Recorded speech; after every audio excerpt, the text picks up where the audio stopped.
Okay, oh my god, I am so sorry, folks.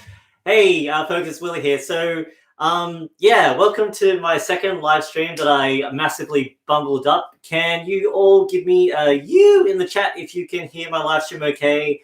Audio sounds okay and all fine? Yes. Okay, cool. Oh, I don't know what was going on for staying up so late. It's been 15 past since it was supposed to first start, so really appreciate you being patient with me as I figure out technology. Oh my lord. Okay, so we did our first live stream last week, and we all got together. We had a good old time, and I went back and I rewatched that live stream a couple of times just to make sure I was not missing out on anyone's questions, or I wanted to spot some ideas from you guys as well. I asked you guys for ideas on what you'd like to see in our next live stream, which is today. And aside from about 1 billion comments telling me to kick Goat Eater, and 1 billion other comments asking me if I know who Lily Pollard was, I think the third most popular sort of like vote was like, what kind of equipment do I use, and can I do a gear review, and what's the best type of, like, you know, board or wetsuit, XYZ. So yeah, I thought we'd focus on talking about gear in today's session. So I want to go through all the equipment that I use, all the equipment that I've tried as well, one step at a time. We'll talk about boards, we'll talk about wetties, we'll talk about bodyboarding accessories like fins and that sort of thing as well. We'll also talk about, which is kind of like what I'm looking forward to most, cameras, camera equipment, camera accessories as well. For all you folks out there who are trying to bodyboard, but at the same time, like, you know, do POV footage and do a bit of filming while you're bodyboarding too. So that's what I'm particularly, that's what I'm most passionate about, and that's what I'm most excited to share with you today. So that's the format.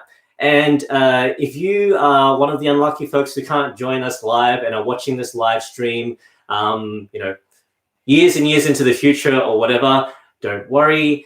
You can watch the live chat back, you know, as you're watching the video, and I'll try to leave timestamps throughout the chat. In the description as well, so you can go directly to the board segment, or you can go directly to the wetsuit segment, so on and so forth. Before I jump in, I just want to quickly go through if there are any sort of like questions or comments here. Hi, Big Willy, punch a few cones, mate. Not likely, but thanks. Come to Narrabeen.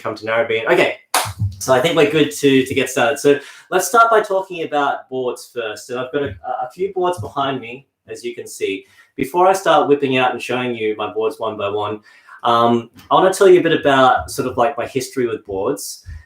When I first started bodyboarding, I thought that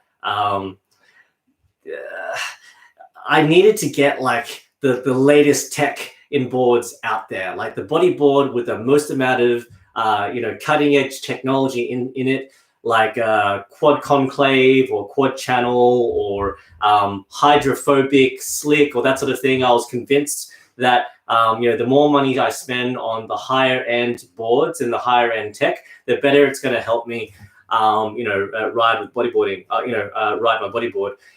What I learned was, especially when I started making videos and I started watching back on my own previous bodyboarding sessions and whatnot, that it doesn't make a lick of difference for the skill level that I'm currently at. So I think the headline there is that if you are experienced enough that you don't need to ask the question, well, what's the best bodyboard out there, or what sort of bodyboard is right for me, then you know, you don't need to be really watching this, you know, video. You could be buying, you know, whatever bodyboard you want, because you'll be at the skill level where you'll notice subtle differences in how your board might be shaped, or the materials that are in the board, or how weight is distributed at different parts of that pole in your bodyboard. And an interchangeable stringer means you can take that pole out and swap it in for different materials of rods. That you know, you can notice the difference when we slide those stringers in and out. But for folks like me, and I think for the vast majority of all of us who are kind of beginner to intermediate level of bodyboarders, that doesn't matter so much. What does matter is, number one, you need to get a board that is the right size for you, like the proper size for you that'll help you stay afloat, generate good speed, but have enough sort of like maneuverability control so you can actually move the board around as you're riding the wave. And that's really important. I see a lot of people, I see a lot of parents also buying bodyboards for their kids, and I see a lot of people that buy bodyboards for the first time and think, especially younger folks, I'll buy a bodyboard that is a little bit bigger, a little bit uncomfortable, because I will grow into it and I can have a board that lasts me a long time as a result. I tried buying a bigger board as well to start, and I found that was the wrong way to go, because you're just practicing and developing habits on a board that's way too big. And when you ride a board that's the right size for you, it's like learning the craft all over again. So long story short, find a board that is the right size for you. And it's typically a bodyboard that is going to come up no higher than your belly button. You can find size charts on bodyboard websites too, where they'll tell you based on your height based on your height, I think, and your weight as well, what's the right kind of bodyboard template for you, and the right length of bodyboard. Most of the time it's going to point you to a bodyboard that comes up to your belly button and not much higher than that. So that's out of the way. All right, let's get into bodyboards. The bodyboard that I ride nowadays, you've seen this multiple times in a lot of my videos now. It is a Hardy Shapes Punk Book. And what this is, it's a bodyboard with a polypropylene core. In bodyboards, there are different kinds of cores, and there's typically 3 main types, I would say, maybe 3. There is a PE core. I think that stands for polyethylene, but in any case, PE is sort of like an older material that bodyboard manufacturers used to use a lot back in the 90s and the early 2000s and that sort of thing. It's generally known, PE is generally known to be a softer, more flexible core, but it degrades a lot quicker as well compared to the newer cores. The newer cores, which is what this bodyboard has, they tend to be polypropylene, so PP. So they are obviously newer material, newer manufactured material, and they are a lot more durable, a lot stiffer as well. And a lot of bodyboarders, depending on the kinds of water temperatures they ride, they might choose between boards, those 2 types of cores, because a polypropylene core in cold water, for example, it'll be very, very stiff and not very flexible, and that can pose a problem sometimes for bodyboarders when they surf in a lot of cold water, when they try to take big waves, and when they're trying to flex their board a lot so they can move in the way that they want to. Whereas if you take a PP board into warmer water, it'll the core will warm up a little bit more and it'll be a little bit more flexible. So some bodyboarders have that in mind. But I would say if you're a beginner or an intermediate bodyboarder, what you want to be focusing on, other than just having a board that's the right size for you, the right length for you, is to get a board that is going to last you a long, long time. Because you want to, start out by just riding as much as you can, just finding a board that you can settle in on and riding as many waves as you can for as long as you can until you develop the experience to know what you want. Experienced bodyboarders, they would have had experience riding waves of various different sizes. They would have gone to reef breaks, they would have gone to beach breaks, and they would start to get a feel on, I wish if I went to this reef break at this type of size, I wish I could get a little bit more flex to make this bottom turn. Or I wish I had a little bit more buoyancy in my board so I can just, generate more speed on smaller days, on waves I tend to like to ride on smaller waves. So yeah, once you get experience, you'll know, what kind of board and what kind of features that you're going to want more later on down the track. But until then, you want to get a board that lasts you as long as possible. And that's going to be typically a board with a PP core. So essential bodyboard, I'd say to start, would be a bodyboard with a PP core. Most bodyboards with a PP core will also come with a stringer. So that's like a rod that runs up the center of your bodyboard for extra durability and yeah, just basically for extra durability. And this board also has a stringer as well. And yeah, that's pretty much it. Also, and you won't have much of a problem finding this either, but you know, I tend to recommend a crescent tail as well for your starter board, because it provides a nice groove for your body to slip in and lock into.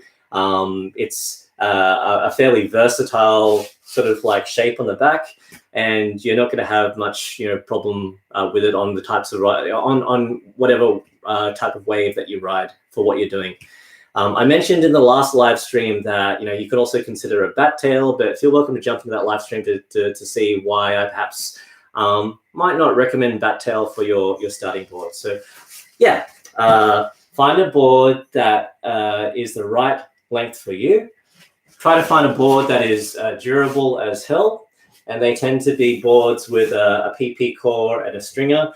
You can also get PE core with a stringer or a couple of stringers in there. That'll probably do the job too, or an NRG core with a couple of stringers. But yeah, just the you know, the stiffer the core and the more stringers you have in the board, the more durable they're going to be. And the whole point of getting this is to have a board that lasts you for as long as you can ride it, until you get the experience to decide for yourself. Okay, so that is why I'm riding a Hardy Shape Punkaboo right now.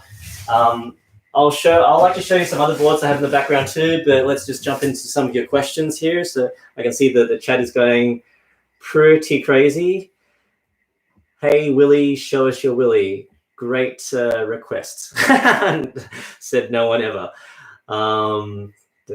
Commissar, comment SA if you live in SA. Well, I don't live in South Africa, but I would definitely love to visit there. Cruising the coast. Thanks, Willy. I have to go. I'll watch again. Thanks. Yep. See you later, Cruz. Yeah, thanks for joining again. Halsey, biggest wave ever. It was between 10 to 11 foot. I don't remember exactly, but I didn't ride it very well. It was at Padang Padang. I mentioned that as well in my Bali bodyboarding video series. Someone asked me before, what's the biggest wave I've ever ridden? And yeah, it was around about that size. Yeah, that type of size tends to not get fun for me. It's a little bit scary, and so that's why I was focusing more on survival and, you know, getting out of the way of the lip rather than trying to get slotted and ride the barrel. But that'll improve over time, hopefully. Okay, so other boards I'll show you. Yeah, so just to give you another example, I got these boards. These two boards in the background, they're actually the same. They are both hot-butted boards, and they're just simply 42-inch NRG core with one stringer. And look, it might seem like I'm contradicting myself. I said before that I like to get I try to get a board that is as durable as possible. So that means PP with a stringer or a couple of stringers or whatever. The only reason I picked up this board with an NRG core, and NRG cores, by the way, they are cores that are in between a PP and a PE. So they are sort of like medium. That's another thing with buying your first bodyboard or buying a bodyboard. Technology in bodyboards, it's not like buying like the latest iPhone or the latest Android phone where, you know, models of phones and technology, they tend to sort of like evolve year on year. You're going to get features in the next year's phone or the device that makes it worthwhile maybe spending a couple of extra $100 buying the newest phone. But with bodyboards, not so much. Like, bodyboards are still the same shape roughly than they were about 10 years ago. They still roughly have the same sort of stuff in them. So if you're buying a bodyboard that, you know, where you know that the technology in the board doesn't change a whole lot, you might as well hunt for a bargain right? So this sort of hot butted board here, I got it on special for like $150 each for each board. Yeah, it had a decent core in it. It had a stringer in it. It's solid, light, and does what I want it to do. I basically just wanted a couple of extra boards so I could put some pole mounts into it. So as you can see here, which I'll show you a little bit more later on. Yeah, so that might be a strategy you want to use as well. Try to hunt for like last year's model or boards that go on sale online or at your local bodyboard store, and I can guarantee you'll get a board, number one, that you'll like, and number two is not going to cost you an arm and a leg like those latest 2020 high-end performance bodyboards that most of us don't really get a whole lot of benefit out of. I think that wraps up for bodyboards, and I'll talk about mounts real quick before I do, I'll just jump into the chat again, see what people are saying, see what all you guys are shouting at me. Louis Hassler asks, where do you buy from? Louis, I buy from all over the shop actually, so I don't have one fixed store. I bought my Hardy Shape bodyboard from the Hardy Shapes online store. They have a really nice, intuitive online store, and they always seem to be on special. So I got my board from there. I sometimes go into like an actual storefront to buy stuff. So I go to my local Alpine Skate and Ski, I think it's called, in Arena, sometimes I'll go to Emerald Board Store down in Cronulla. I haven't been there in a while, but the Emerald Board Store, they are like the oldest bodyboard store on the east coast of Australia, or I think actually in Australia, full stop. So those guys know what they do, what they're doing, and Des, who's the owner of the store, he's a really, really cool dude, and he'll definitely take care of you. So yeah, I shop around and go to I buy from all over the joint. Hyrule Ninja asks, how do you stand up on bodyboard? Good question, Hyrule. I don't really stand up a whole lot myself, so I don't really know. But what I do know is that on the Bali Bodyboarding YouTube channel, they have a stand-up bodyboard tutorial by Ryan Hardy. And I think they are posting another stand-up bodyboard video this weekend on Saturday too. I got like an inside scoop on kind of like their content schedule. So if you want to learn more about stand-up bodyboarding, make sure you subscribe to the Bali Bodyboarding YouTube channel and check out that video that's hitting their channel on Saturday evening. Yeah. One more question before we keep going. Patty Weathers asks, what's your worst wipeout ever? I've got a couple of worst wipeouts ever, Patty, and I think one of them is on my channel. That was like my first Willy versus Shark Island video. So if you haven't watched that yet, make sure you search on my channel for that Willy versus Shark Island video.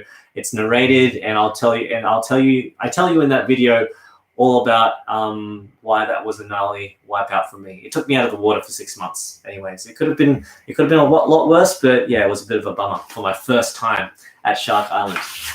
Okay, so I guess before I put my boards away, I'll tell you a bit about this mount here. So in only some of my YouTube footage, I have like a behind the back perspective in this sort of mount and this sort of angle from time to time, although it's a little bit of a pain to manage in the water. The only mount I can recommend right now, and I've tried a couple. I've tried, there's a brand called Connect with a K, Connect. I've tried their mount and it was okay, but the reason why I like this mount better and I recommend it more highly is, well, first off, this is Salty Surf Housing's bodyboard mount. I'll just bring it up nice and close so you can see. It's a pole here. It's a little bit wet because I used it just yesterday. That video will be coming later on in the month on my channel. You can see that it's bolted in with some Allen key screws there. and it goes right through the board with some plastic plugs to hold them in place.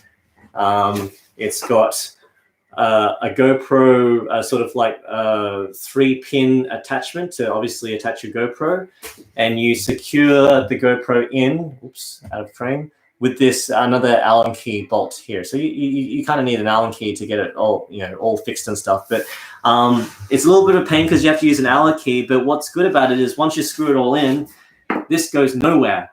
Like regardless of how big the surf you get into, or how much you're duck diving, or how much you wipe out and hit the reef, this thing is sturdy as. And there's nothing worse than getting out into the surf with a pole mount.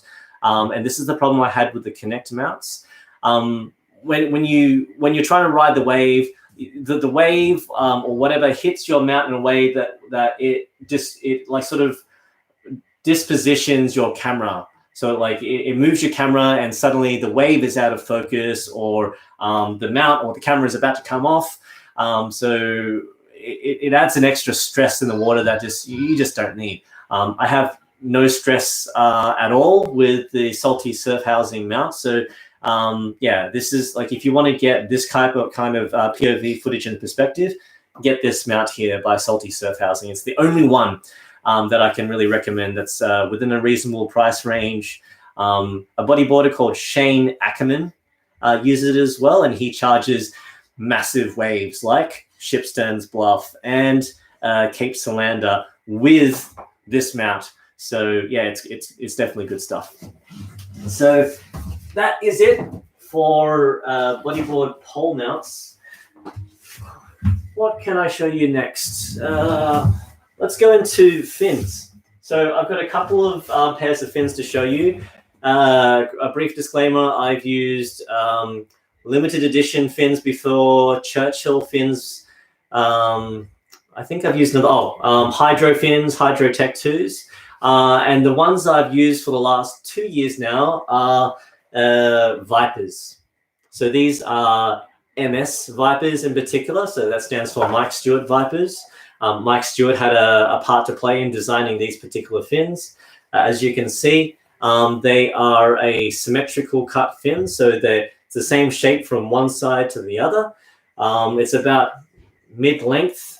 It's got some traction on the bottom here for getting grips on the rocks when you're walking out and jumping out into the surf or whatever. And yeah, it's just really good quality rubber. And the thing I like most about this is that it's just got a really nice soft pocket that doesn't really tear up your feet or that sort of thing. But yeah, putting aside that, you know, these are an awesome pair of fins. The thing with fins is that for most brands, again, like bodyboards, the technology doesn't change that drastically, regardless of whether you're choosing between Vipers or limited editions or stealths or whatever. Most of them are made from the same kind of rubber, like, you know, Malaysian rubber. There are some cheapos out there using Chinese rubber. And like, there'll be advertising by the fin company to suggest things like, you know, it's got like multiple vents to improve thrust and water flow and drainage, and it's got a bloody blah. It's like they hype up sort of like the technology in the fin to make it sound like very cutting edge and unique compared to the other fin brands. But realistically, it's a piece of rubber on your fin, mate. It's not going to change that much. The thing that you want to keep in mind when choosing fins is you need to choose a pair of fins. And that could be with Churchills or it could be with Vipers, but you need to find the right fit for your foot. And I'm a flat-footed type of guy, so I've got obviously really wide and flat feet. And I found that as a flat-footed guy, these Vipers, MS Vipers, and the other Delta Vipers, which I'll show you in a sec, are a really snug fit for my feet. So yeah, recommend that you go out there and back to the original question someone asked in chat, like, where do I go to buy my stuff? When it comes to fins, I tend to go in store at the very least to try the fins on, because getting the fit right with fins is really, really important. And yeah, just trying to find a pair that work for you and stick with them for ages, because the type of thrusts that you're gonna get from kicking in one pair of fins compared to another is not that noticeable. The only exception I would say is that there are fins out there that aren't really built for bodyboarding or performance bodyboarding. Duffins, as an example. Duffins is, I think, kind of like a cross between a Hawaiian and Australian brand. Really, really big blade on Duffins. And they are a symmetrical cut like this, but the main thing is that they're really big and really stiff. Those fins, although they can be used for bodyboarding, they're mainly used for body surfing or swimming or just kicking around on a reef, like snorkeling and stuff. Because they're quite unwieldy. They're difficult to drop knee with as well, because you got to bring such a big blade up onto your board when you're trying to drop knee. So Duffins, I probably would steer away from them for bodyboarding. Another fin I'd also recommend, although this fin is built for bodyboarding, but it's just not that great for like thrust, are the Hydro Tech 2s. I don't have a pair anymore. I think I lost my last couple of pairs, and I've got videos of that on my channel. But those fins are not made from rubber. They're made from silicon. And the thing with silicon is that they are super soft, so they are really comfortable. So if you want a comfortable fin that's not going to cut you too much, silicon Hydro Tech 2 fins are really, really good for that. But they are a short fin, and because they're so flexible and soft, you need to kick a lot more, like do a lot more kicking to get the same amount of thrust and push onto the wave. And I tend to get more tired using Hydro Tech 2s than I get from just using regular fins like MS Vipers or these Delta Viper fins here, which I'll talk about momentarily. Yeah, so Hydro Tech 2s, I wouldn't recommend them. Also, they don't float when because they're silicon. They don't float when they get ripped off your feet. So another reason why I perhaps would steer away from them. Other than that, go to town. Get out into your local store. Try to find a fin that feels nice on your foot. Try to aim for a snug fit as well. The snugger the fit, the less chance the fin will have to cut you. And you might find that whatever fin you try will cut you regardless.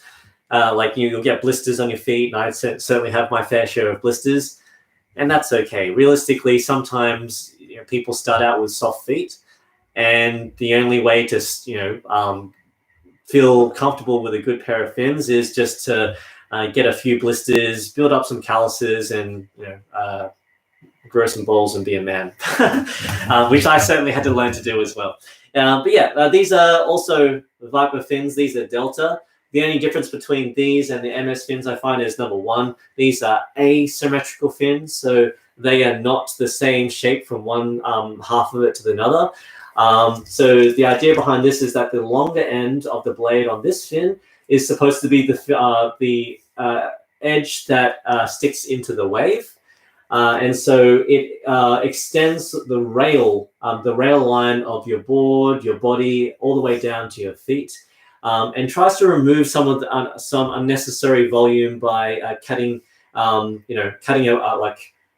triangle out of it to the shorter end of your, so the rail of the fin that doesn't have contact with the water. So yeah, again, even though it might look cool, like it looks cool to me, it might look cool to you as well. And it looks like it's got a particular purpose to it. In reality, I don't notice a huge amount of difference between this and my MS Vipers. Like I drop knee, as you can see, not very well, but I drop knee, and I drop knee just as good or bad, depending how you look at it, with my MS Vipers as I do with my Delta Vipers. So,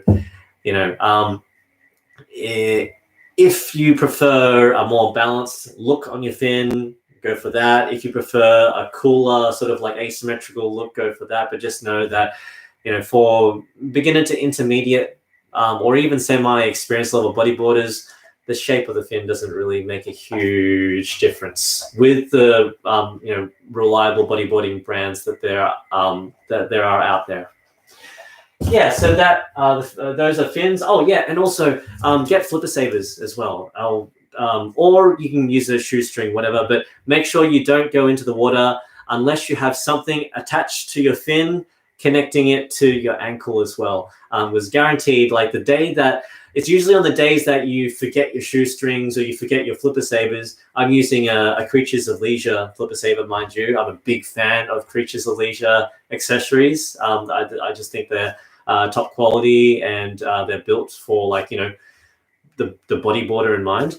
But yeah, usually on the days that you forget to bring them to the beach are the days that, it just takes like the lip hitting your fin the wrong way, it rips your fin off, and you've just lost, a fin, and you're going, one fin or mismatched pair of fins for like a year after that until you can buy a new pair of fins. So yeah, flipper savers, get them. Get them. All right, what can I go to next? Leashes. Leashes. Leashes are actually the part of the bodyboard equipment that there is a difference. Like, not all leashes are made equal. Let's put it that way. There are better quality leashes out there. There are worse quality leashes out there. I used a brand called, I think they were Nomad leashes. And apologies, Nomad, this is not meant to be a diss on your brand or stuff. I think it was Nomad leashes. They had like a cuff that had like a stripy kind of pattern, or sort of like a Louis Vuitton kind of pattern where it's got that logo, their logo repeated multiple times. But yeah, every year, or every actually 6 months, I would find that I'll be snapping the leashes. They would snap either here at the cuff, or like around here or so at the buckle. And a part of that was because, like, I was new and I was throwing my board a lot. But I also thought that, bodyboard leashes, they snap for, they don't last for more than 6 months to a year until you have to buy a new one. I thought that was normal, that was the usual lifespan of a bodyboard leash, until I switched to buying a leash like this. So again, this is a Creatures of Leisure leash, same as my flipper savers.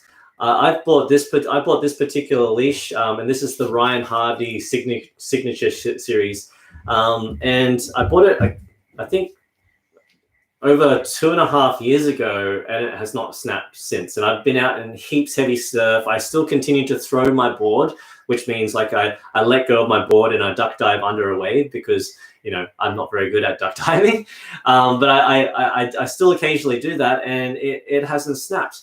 And the reason for that is because, number one, Creatures of Leisure leashes, they use top-notch material, and then secondly, they've got a double swivel system on the leash, and that essentially means that it's got a really sturdy metal swivel that rotates 360 degrees like this, and it's fixed with stainless steel so it doesn't erode, and just the whole thing swivels, and that means that regardless of the angle that your leash is pulled on, based on the wave and the wipeout, it's going to have a little bit of give and move, so it's going to dissipate some of that sort of force and reduce the strain to the actual coil part of the leash, so you don't lose as much, you don't continue to lose or wear down the coil, and you don't ultimately snap your leash after multiple wipeouts or board throws. I mean, look at this. I bought this leash, this Creatures of Leisure leash, 2.5 years ago, and the coil is like still like this. When I had the other brand of leashes, within a month, like my coil will be like this permanently. It wouldn't like go back to normal. And again, I thought that was the normal thing about leashes, but it's not, because the brand and the quality of your leash actually matters. So hunt for a good brand, and if you can't think of a good brand, then I recommend Creatures of Leisure. I actually bought 2 Creatures of Leisure leashes. I tend to buy my leashes in 2s, because I need one to use and one as a backup in case my leash snaps. When you are, for example, out on a 6 to 7 foot day, and you don't want to go back into the water. Sorry, you want to stay in the water for as long as possible, and your leash snaps, and you're like, you know, a kilometer or so away from your car. You want to be able to grab your second leash and quickly put that on your board and get back out in the surf. So that's why I got 2 leashes. I got a backup. This backup leash has not touched water since I bought it 2.5 years ago. It's because this brand and this quality is just so good. So Creatures of Leisure leashes, or any other company that you can find that does a double swivel leash with a good quality. Sorry, I didn't show you the double swivel. So here's the first swivel, and here's the second swivel. It's got a swivel on the part of the leash that connects to your board. So yeah, it's got extra sort of like stress dissipation sort of feature built into that. Yeah, good leashes. I like that.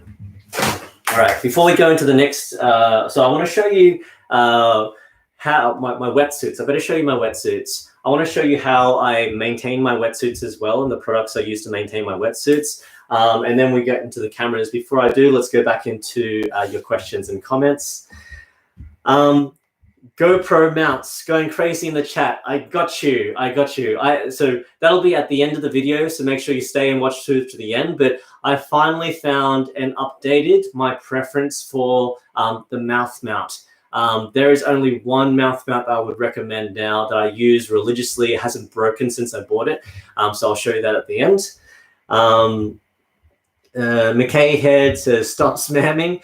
Yeah, folks, just like McKay says, let's give everyone a chance to participate in the chat, and yeah, just chill out for a bit. That would be cool. Thanks, McKay, for calling that out.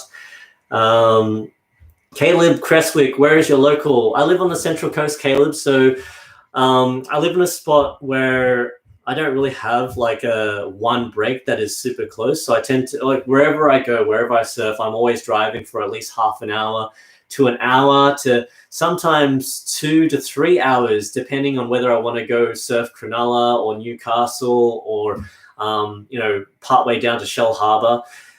So yeah, like I don't really have one fixed local spot I like to surf, just many breaks around the Central Coast, and definitely a few in Cronulla too. There's definitely a few that you've seen on my videos recently that I tend to enjoy. One more question before we jump in. Okay, I'm a bit torn. I've got people like WL Gaming saying make TikToks. And I've got people like Chris A saying do not make TikToks. What do you want me to do? I don't know. TikToks. Yeah, I don't know if I have the creative flair for TikToks. There's some pretty amazing and funny stuff on TikToks, but I don't know if I'm dialed in to create that sort of stuff, but I'll keep it in mind. I'll think about it. I'll monitor the enthusiasm for TikToks on my Instagram and my YouTube comments as well. Not this chat, but like, you know, if you keep dropping me YouTube comments on my videos and saying that to make TikToks, then maybe I'll think about it. Okay, so yeah, what's next? Let me show you my wetsuit. So I'm using 2 wetsuits right now. I've got a steamer, and a steamer is like a full bodysuit wetsuit. So it includes long sleeve arms, long sleeve legs as well. Yeah, so so I've got one steamer, and I've got one long sleeve spring suit. So that is, a spring suit is basically a short arm and a short legged wetsuit. But a long sleeve wetsuit, spring suit is what it sounds like. It's just got long sleeves and short legs. I'll show you my my steamer first. So yeah, as you can tell, this is a Reflex steamer. The thickness is 3 millimeters by 2 millimeters, and that means that for the majority of the wetsuit, the thickness is 3 millimeters, except for parts like I think the arms. I think the arms, the only part where it thins out a bit. The arms are 2 millimeters. This is a fairly standard sort of like cut for this type of wetsuit. So most wetsuits will have 2 kinds of layers of thickness, because particularly for the arms, you want a bit of freedom of movement and flexibility. So that's why the thickness is deliberately thinned. so to allow you for that kind of movement that you need for like paddling into waves and whatever. The reason why I like Reflex wetsuits lately are mainly for quality. I'm a big fan of good quality material, and Reflex doesn't cut any corners when it comes to the materials they choose and the way they put them together, mainly. So since getting this Reflex wetsuit, I haven't had any issues at all with thread coming out of the seams or anything like that, or like glue coming apart. I've used Rip Curl wetsuits before. I've used Quicksilver. I've used Billabong. They are not bodyboarding brands. They are more so surfer brands. But even though those brands were mainstream brands and premium brands, I had heaps of issues with the threads coming out and joints and seals not properly done. So yeah, I wasn't very impressed by those brands. You saw perhaps if you've been watching my YouTube for a long time now that I used to use Attica a lot. So Attica is a bodyboard brand, but again, the quality in that material and the construction has not been as good as what I found in Reflex so far. So yeah, no issues at all with like wear and tear or sort of like shoddy construction. You can see for this particular wetsuit, it's got all the critical seams glued with like some kind of thermal glue to give you an extra layer of protection of water seeping into the wetsuit. So you put this on and you don't notice the cold at all in the sort of water temperatures that I typically surf. It's got some nice warm sort of like fuzzy material inside as well to just make yourself extra toasty in those particular chilly weather conditions. Great for breaking wind sorry, not breaking wind in that sort of sense, but protecting against wind in windy conditions. Breaking wind, oh my gosh. Yeah. Also a thing about Reflex wetsuits, I've got like a chest zip. You can see here, like this flap comes over the top of your neck, and then you zip it up on the chest here.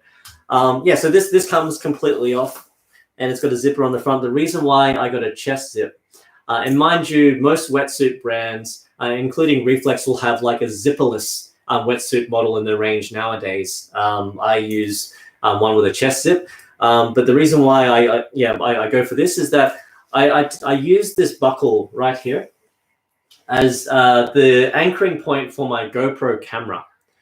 If you are bodyboarding and you are taking bodyboard POV footage, you need sort of like a tether from your GoPro camera to attach to something on your body. And it could be like a shoelace wrapped around your neck. It could be a sort of like a bicep leash, like the ones that Ho Stevie makes. But I tend to like to attach it to the buckle on the front of my steamer because I found the least, it gets in the way the least. And it gives me the most freedom of movement as well. So regardless of whether I want to take my camera out using my left hand or my right hand, or whether I'm using a leash or I'm not using a bodyboarding leash, it doesn't matter because it's attached to my chest, and it gives me a lot of freedom of movement to film, like to flip the camera around and to film myself, or to film other people, or to put it back in my mouth. So chest zip wetsuits are a must for me for that reason alone. So yeah, long story short, Reflex wetsuits, guys, really good. Attica as well, they do all right. And there are definitely some other wetsuit brands out there like Zion and others. But I do find there is a bit of variation in the quality, so just keep your eye out for that. And then here's just a quick flash of my my Reflex long sleeve spring suit. It's exactly the same. It's got a flap, goes over the top, chest zipper at the front. This is a 2 millimeter, so it's like 2 millimeters all the way through. This long sleeve spring suit does not have the critical seams taped, as you can see, they're just stitched. And the reason for that is because when you're buying a long sleeve spring suit, you don't want to be too warm. You're buying it because you're perhaps surfing in summertime or like springtime when it's quite warm, but maybe you're feeling a little bit of a chill, so you just want a little bit of warmth but not too much. You don't want to, you know, toast yourself in the water. And that's why I got this. And I also wear regardless of how hot it is, I'll always wear something with long sleeve arms because I get sunburn on my arms really easy. The sun and the UV in Australia is really bad, and I tend to like to save a bit of money on sunscreen and not use sunscreen on my arms. So the way to fix that is just to wear a long sleeve springy, or, you know, a rash vest if you want. But if you use a rash vest, you don't get the benefit of using the chest zip for your anchor point for the camera. So keep that in mind. Wetsuits. Okay, so that were my wetsuits. I'll quickly show you how I maintain my wetsuits, because as you've seen in my videos, my most favorite kind of wave to go to are sketchy, shallow, sharp, rocky reefs. There's nothing more exciting for me in bodyboard than, you know, getting that sort of adventure type of vibe by going to a break like that and knowing that if I don't make my bottom turns, if I don't make my barrel properly, I could seriously hurt myself. I can get myself cut and that sort of stuff. So call me weird, or call me like a, I don't know, what do you call them, a sadist or a masochist or whatever. But yeah, I tend to like a little bit of danger to get me. I know this sounds bad as I'm saying, yeah, but to get me excited, I like a little bit of danger in my waves. And but yeah, so if you're riding waves like that, which I certainly do, you will find that if you're wearing a wetsuit, you will damage your wetsuit quite a bit. It doesn't take a whole lot. Like my wetsuits, they already have holes in them, and I haven't owned them for that long, and that's because I've been hitting the reef a lot. I hit the rocks, or I don't hit the rocks at the start, but the wave pushes me onto like the rock shelf, and I get dragged across barnacles. I get dragged across jagged bits on the rock and stuff, and it opens up holes in my wetsuit.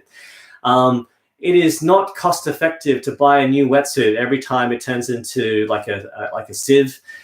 It makes a lot more sense if you can just patch the holes yourself. And patching holes on a wetsuit, maintaining them, that's a very easy thing to do as long as you have the right product to do it. So I'll show you a couple of examples of products that I use at the back here. Yeah. Okay. So a few different products here. So there are two kinds of adhesives that you use mainly to like fix up a wetsuit. You can get the kind that is basically a liquid. It's like a liquid glue.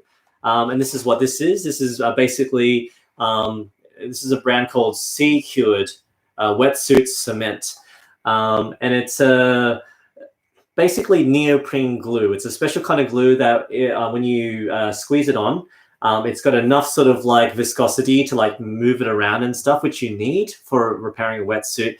It's really thick material, so you need a bit of time to get it in the right place. So it has that sort of like level of, you know, stickiness to it. And then over time, it'll sort of like dry solid and have a little bit of flex as well. So it's sort of like flexi glue. And you need that for most cuts or holes that you'll see happen, that you'll see come up on your wetsuit. What I tend to find though that sometimes, particularly for bigger holes or cuts, you need like just a full-on patch, like a full-on patch of neoprene, something like this. And sometimes you can get little neoprene patches as like a spare patch when you buy a fresh wetsuit. They'll often come with this. But if not, you can get something like this. This is called Iron Mend by M Essentials, just some random brand. And you open it up, and it's just essentially, it's a neoprene patch. Hey, surprise. And the way that this works is that you just cut it into the shape that you need. And I've already used this a couple of times, as you can see. Cut it up with a pair of scissors, and then get your iron. Get your mum's iron, or get your own iron if you iron your own stuff. I don't. Very important, you put like, these patches will often come with like a film that you put on top of it to protect it from heat, because the next thing you're going to need to do is get your iron and then iron over the top of it to stick it onto your wetsuit. I've actually got it upside down. So this is the lighter side is like the sticky side. So you lie it on your wetsuit like this. You put the film on the top like this. Then you get your iron out and go to town. So yeah, bigger patch. Long story short, the bigger holes and the bigger cuts that you find in your wetsuit, you're gonna need something like a patch to do it back up. And most of the time when I mend my wetsuit, regardless of the hole, or more so, I guess for the bigger holes, I'll use both the liquid cement to start, let that dry off after some time, and then I'll put a patch on the front of it and maybe on the inside as well, depending how big it is again, to really create a seal so no water gets in at all. The point you're trying to get to is like making sure that no water gets through. And what better way to make sure that doesn't happen than to patch it as much as you can, front, back with glue, and you're done. So yeah, 2 different kinds of products, but the product I buy the most to maintain my wetsuit is this Ocean and Earth repair kit. It looks like this, as you can see, Ocean and Earth wetsuit repair kit. And the reason why is because it comes with everything. It comes with both the glue that you need, that elastic glue that I mentioned, and it's also got neoprene iron-on material, this stuff here with the film. So it comes with everything that you need to patch, and because I patch using both methods, I tend to get these the most because they're the most convenient. Ocean Earth wetsuit repair kits. Yeah, definitely highly recommend that. So that's pretty much it for, I think we've gone over bodyboards, bodyboard accessories, my wetsuits, wetsuit repair kits. The next is to talk about my camera equipment and my accessories and mouth mounts. Let's jump into the chat real quick to see what you guys are saying.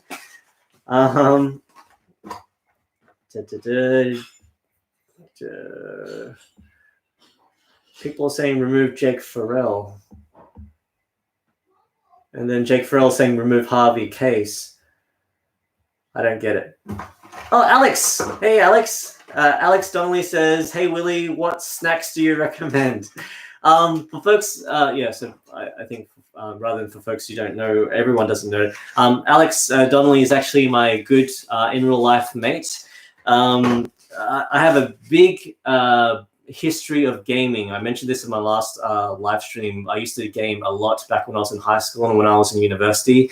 World of Warcraft was one of the reasons why I almost failed my university entrance exam, my HSC. And Alex Donnelly is my sort of like my RPG, my World of Warcraft partner. I used to play a class called okay, so for folks who don't play games, World of Warcraft is a role-playing game, and you've got various types of classes and stuff. And I played a character called a Warlock, which is all about firing off spells, pwah, pwah, and also at the expense of your own life, so you can suck the life out of yourself to create to power some of your spells. So I was reckless like that. And Alex Donnelly used to be a druid, which is sort of like a versatile healer, supporter, fighter, that sort of thing. So he used to follow me around and try to keep me alive as I am basically killing myself and having a good old time. I think now I think about that and how I bodyboard, I think I'm still pretty much the same as I used to be back then. Like I still like to get out and risk a lot and have a lot of fun at my own expense. But also it means that for the people who are surfing with me and take me to really sketchy breaks, they have a headache of just trying to keep me alive and trying to, make sure I don't seriously injure myself. So yeah, Alex, what did you ask? What sort of snacks do I like? I am on a keto. All right, so this is, I'm pretty damn sure no one knows about this snack because I kind of invented it myself. I'm on a keto diet right now, and a keto diet is when you cannot eat too many carbohydrates. So it means you can't eat bread, you can't really eat noodles, pastas, sugars, that sort of thing. You can't eat chips, you can't eat popcorn and stuff. A lot of junk food as well. You can't really eat a whole lot of junk food unless you have like a quarter pounders sandwiched in meat, which I do, as you've seen. But I figured out a hack with these noodles called mee goreng noodles. Shout out in the chat if you know what mee goreng noodles are. Does anyone eat mee goreng noodles? Anyone here? Mee goreng, mee goreng? I don't see any takers. Maybe it's just folks on the Central Coast or me. So some people say, oh, here we go. Harvey Case, yes. Value Frosty, yes. Necro, Chris, Hyrule. Awesome. Yeah, so Mica Ring Noodles. If you haven't eaten Mica Ring Noodles before, go look them up. They're like cheap, nasty, and super tasty. They kept me alive throughout university. But noodles obviously are carbohydrates, right? So you can't really eat them on a keto diet like I am. But you can get these diet noodles called, they're called shirataki noodles, or another name for them are called miracle noodles or cognac noodles. But basically you can get them from your local supermarket. They're sort of like a rubbery, cognac root based noodle. And so I buy a pack of Mica Ring and I buy a pack of shirataki noodles. I chuck away the noodles in the Mica Ring pack, and I just get the flavoring. And then I mix up the flavoring with these shirataki noodles, which have no carbs and no calories in them at all. And I get sort of like the benefit of all that yummy, dirty goodness from Mica Ring without any of the calories and the carbs. It's great. So Mica Ring shirataki diet hack, highly recommend it. Get out there. That's sort of like a bonus tip in this video. Thank you, Alex. Patty Weathers says they're delicious, and then Robert Dale, New South Wales, says they're dog shit. Robert Dale, blasphemy. Mica Ring, highly recommend it. But anyways, let's talk about cameras.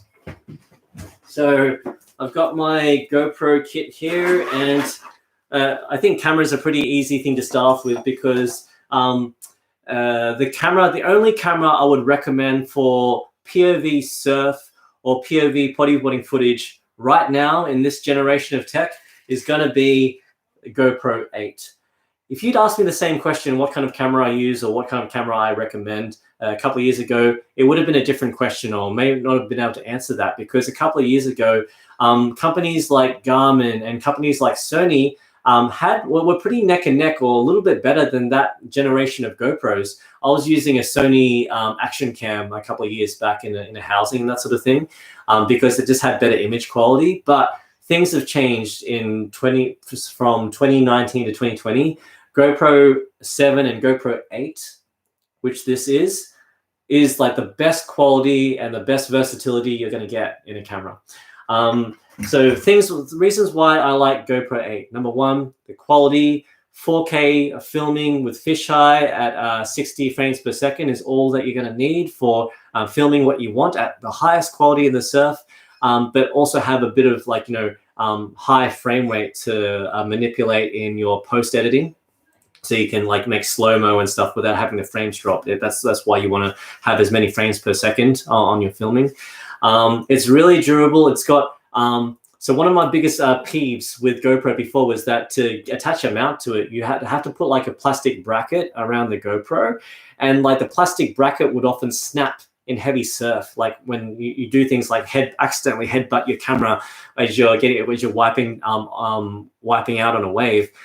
GoPro 8 actually has these magnetic metal sort of like whatever they're called, sort of like attachment built into the camera itself. So this will not snap at all, and you can just get out in the surf, get into stuff that's really heavy, wipe out in the way that you want, hit the rocks as hard as you want, and you will not need to worry about your camera as a result. So GoPro 8 for quality, for practicality in the surf, definitely get a GoPro 8 if you can afford it. If not, GoPro 6, 7, and 8, the quality throughout all those GoPros are pretty good.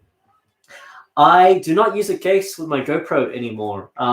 And the negative part of not using a case is that you got a little bit less protection from, if you hit something hard, you might damage your GoPro with the lens or scratch it up. So that's a negative of not using a case. And another negative is that you'll often hear excessive wind noise and stuff, which I'm trying to correct for. I still haven't found a solution to that.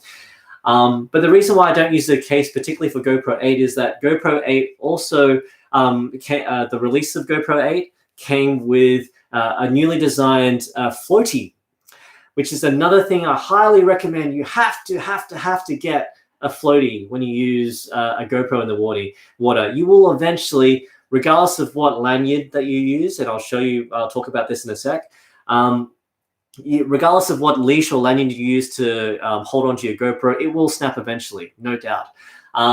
Unless you're using the one that I use in the way that I use it. But I'll talk about that later. I know I'm getting ahead of myself. But yeah, the reason why I use this is because I'll show you how this slots in. The old GoPro floaties used to attach just to the back of your camera, and it left like the camera exposed like this. So you still ran the risk of like damaging your GoPro quite a bit. But this kind of slides in. And you push it in, and it sits snug into the floaty, which wraps around your entire GoPro, which is pretty darn different to all the past iterations of floaties for not just GoPro, but for any other action mount I've seen out there. Action camera floaty I've seen out there. The added benefit of this GoPro 8 and GoPro 8 floaty setup is that they've got like a cutout in the actual floaty at the back, which actually allows you to see the screen as you are filming in the surf, which you did not get to do with GoPro 7 floaty mounts or GoPro 6 or any other camera I've seen out there. So this is the bomb. Really, really good. Highly recommend GoPro 8 and the GoPro 8 floaty if you can afford it. Let me just jump into the chat really quick because like a camera is a big deal for me. It's sort of like my bread and butter when it comes to my YouTube channel. So I want to make sure that I've got covered all your questions and you get what you need from me in terms of getting a good setup for your camera. So let's look through. Jupe FPS asks super view versus wide. I think wide is the default setting, right? So I think I just use wide. The fisheye one. In any case. From the day I bought my GoPro camera, I have not changed like the field of vision setting. So whatever the setting it was on when it comes out of the box, and I think that's wide. Harvey Case says he's getting one for his birthday. Good on you, man. That's a very, very good birthday present. You better definitely should thank the person giving you that for your birthday. Hyrule Ninja straps to your GoPro. I'll definitely get to that. That's next. Or as well as mounts. I'll get to mounts in a sec. Hawaii Warrior 808 asks, where do you get your coil for the mouth mount, Willy? The coil for my mouth mount? I think you mean the strap, right? So I'll talk to you about that momentarily. Don't worry about that. Straps of GoPro. Louis Hasler asks, does brand matter? For camera, yes, brand matters because as I just said, I think GoPro has done really great with the current iteration of cameras that it's got out. And I'm really looking forward to what they have in store for GoPro 9 as well. I think like GoPro have covered off everything I want in a camera. And by the way, I'm not sponsored by GoPro. I wish I was. I'm not sponsored by GoPro, but literally I'm super honest when I say this. They have covered off everything that I could possibly ask for in a camera when using it in the water. So I literally can't imagine what cool stuff they're going to bring out with the features of their next GoPro. So that I'm sure that's going to be the bomb too. So GoPro, yeah, camera brand matters. The leash brand, I don't think it matters so much, but I'll show you the kind of leash that you might want to think about when you're picking up a leash. So let's just start talking about that then. So leashes. For the GoPro 8, it's got like an anchoring point in the mount itself right here, which is really smart, and this is really sturdy. So you can anchor like a standard lanyard mount, or I think GoPro might have its own lanyards that you can anchor there as well, but they're not really suitable for surf. There are a lot of bodyboard brands out there like, let's see, Dummy Mount and Ho Stevie that have like bicep leashes that you have like a coil that attaches to your bicep and it connects to your mount or your floaty in the GoPro 8. So there's not much of a difference, I would say, with that. Like they're all pretty sturdy and stuff, except for when it comes to lanyard mounts. And lanyard mounts are this, basically. These mounts are designed to kind of like maybe wrap around your neck like this. or leashes that just are designed to like, connect to like a fixed point on your device and then a fixed point on your body somewhere without the added benefit of having like a cuff or something around your arm. So the only thing with these types of straps, which I actually prefer, is that by default, the strap has like a very thin cotton loop that that you're supposed to use to wrap around the anchor point of your camera or the anchor point of whatever you attach it to on your body. That although the strap looks pretty solid, that it can't snap, like it's got, like you look at this and you think, oh, that's pretty thick. There's no way that this can snap. And you'd be right. I've never snapped a leash or like a strap at this point before because it's not really possible unless you run into a shark and a shark chomps it off. What typically snaps is this part here. Like the leash is only as strong as its weakest point in its construction. The weakest point is definitely this thin cotton sort of like cord, and this tends to come off plenty. Like I've had this snap multiple times. The third time I surfed with this GoPro this year, after coming back to YouTube and to bodyboarding, I snapped a leash like this, and I snapped it at this cord here. It's just super weak, and you don't want to be relying on that as the main way to make sure your GoPro doesn't float away into nothingness. So what I do as like a hack to get around that, because I love using these straps so much, again, it gives me a lot of versatility, being able to attach it to my wetsuit buckle here, and then hold it with my right hand, hold it with my left hand like this, and film myself, film other people too. So the way I'm able to use this strap without worrying about it, snapping at its cord anymore, is basically I get like a paper clip or like a metal buckle, and I loop it with the loop that attaches to your GoPro, and then I loop it back behind the plastic buckle of the leash there. So whenever you are coming out of the surf, whenever you're coming off a wave and you might let go of your camera and it rips off, it's no longer snapping at this plastic section here, because this metal buckle is taking the pressure off the force. I'm making it sound more scientific than it actually is, but basically you're anchoring the camera from the cord to the back of the buckle now, instead of just how well it's threaded to the cord inside the plastic part. Again, I don't think it's a very clear expectation, but just do this. Look at this, and just do this, okay? And you'll find that if you want to use a strap or a lanyard like this, you won't have any issues of it, getting lost in the surf anymore because of snapping. I might take a photo of how I've set this up and post it to my Instagram story so you guys can see it later on. But yeah, that's it for straps.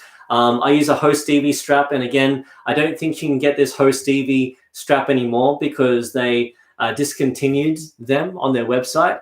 And I bought out their stockpile, their inventory. So they had like about 50 or 60 straps left. I bought all of them. So sorry guys, but you won't get any Ho Stevie ones. But there are plenty of imitations. Like you just go on eBay or just go on Amazon and search for GoPro strap or GoPro leash or GoPro lanyard, and you'll get something like this. So that's it for cameras. All right. Well, this is my kit, so I'll just show you up real close. So also what I think is quite vital is make sure you have plenty of batteries to last you throughout a surf session. So sometimes you might get out and you go to a remote location and you find that the waves are pumping all day and you want to do nothing but stay out there all day and take all the memories and take all that footage with you back home. So GoPro batteries only last for about an hour of continuous shooting. So if you want to surf for longer than that, you're going to need batteries. And I just keep my batteries in the charger itself, and I've got 2 chargers and a couple of batteries per charger to keep it going. I'll make sure they're juiced before the evening before, and just keep in mind there is a bit of power leakage with GoPro batteries. So what that means is that if you charge them and you don't lose them and you just leave them for like I don't know, a few weeks or a month without using them even, you might find that when you put the battery into your GoPro and start using it, it'll only be at 70% power or 60% power because the power slowly degrades over time for some reason. So I don't know why, but it's just a thing that I found I had to deal with.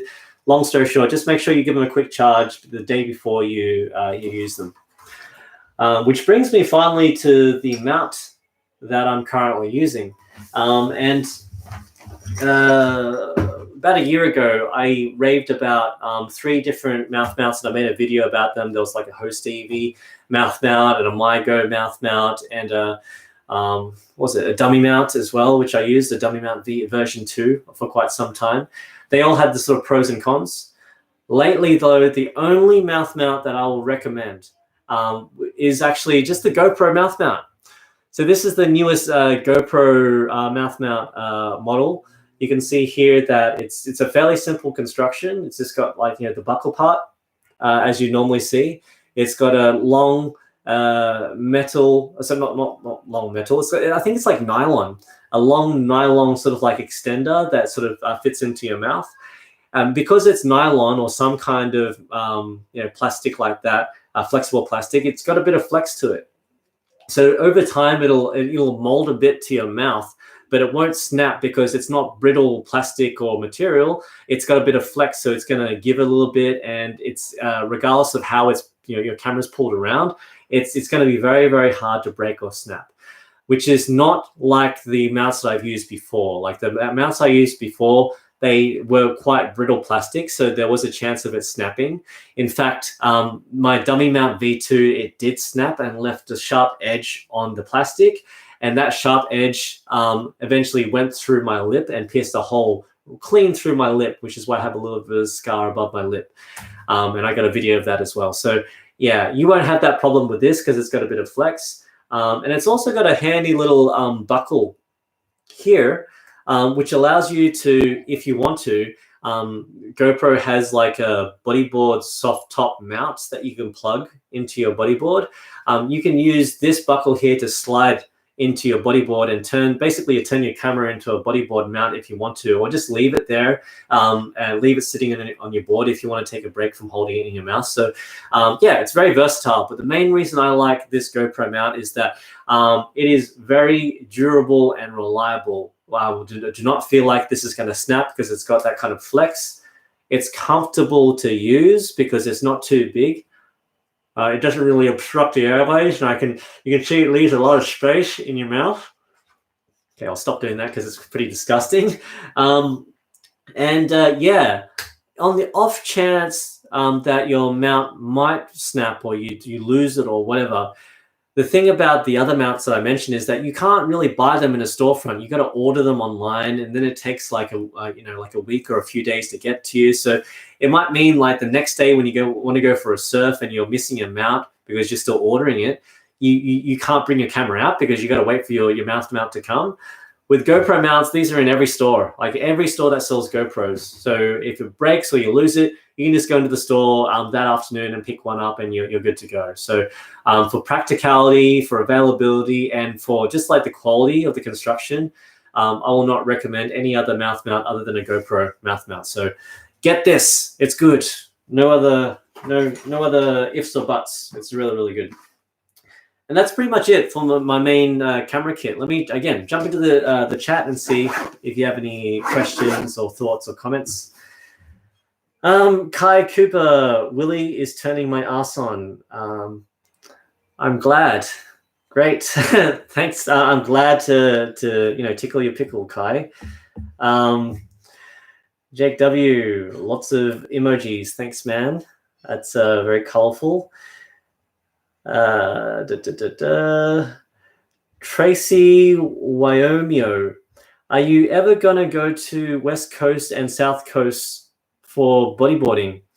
West Coast, I want to, and I mentioned this in my last live stream. The reason why I haven't been to West Coast is that I just don't know anything about the West Coast of Australia. There's a lot to try to gather intel to make sure I'm visiting breaks on days where the conditions are right, and I'll actually get to ride a wave, and that I'm relatively safe in the places I choose to visit.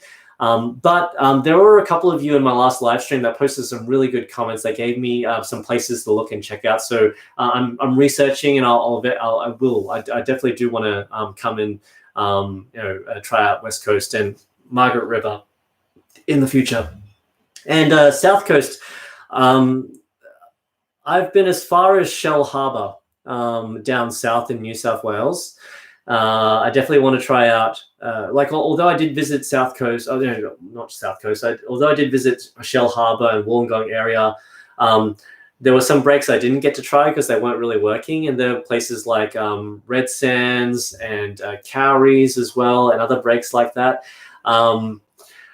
I tried, I probably shouldn't say the names of the other breaks I did try, but I want to go back to Shell Harbour because there are plenty of places I haven't tried. I haven't scored them really good yet. In terms of places like Ulladulla and far down south, that's on the list of places to go. I definitely want to check out some of the slabs you have down there. Yeah.